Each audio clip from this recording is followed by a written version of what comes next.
Hi friends, நேற்று நம்ம put சைடில் ஒரு பொசிஷனலாக ஒரு ட்ரேட் பண்ணியிருந்தேன். அது என்ன ஸ்டேட்டஸ்ன்றதை நீ சொல்கிறேன்னு சொல்லியிருந்தேன். ஒரு நல்ல ஒரு லாஸ். ஆக்சுவலாக ப்ராஃபிட் ஆகலை.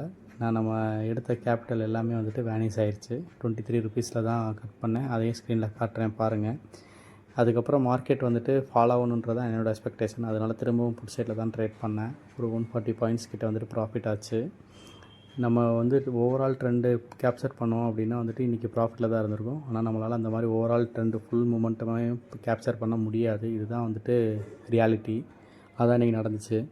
இதுக்கப்புறம் நாளைக்கு பார்த்தீங்கன்னா ஃப்ரெண்ட்ஸ் வந்துட்டு ஒரு மார்க்கெட்டில் வந்து நெகட்டிவ் சைடில் இருக்கிறது தான் அதிக வாய்ப்பு இருக்குது.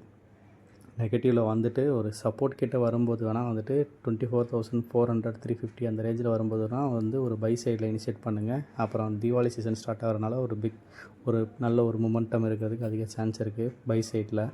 இன்றைக்கி எடுத்த ஆப்ஷன்ஸ் புட் ஆப்ஷன் வந்துட்டு வேறு ஒரு ஸ்ட்ராட்டஜியில் ட்ரேட் பண்ணது. அதில் எதுவும் டவுட்னா கேளுங்கள். டெலிகிராமில் ஜாயின் பண்ணுறங்க பண்ணிக்கோங்க. Thank you friends.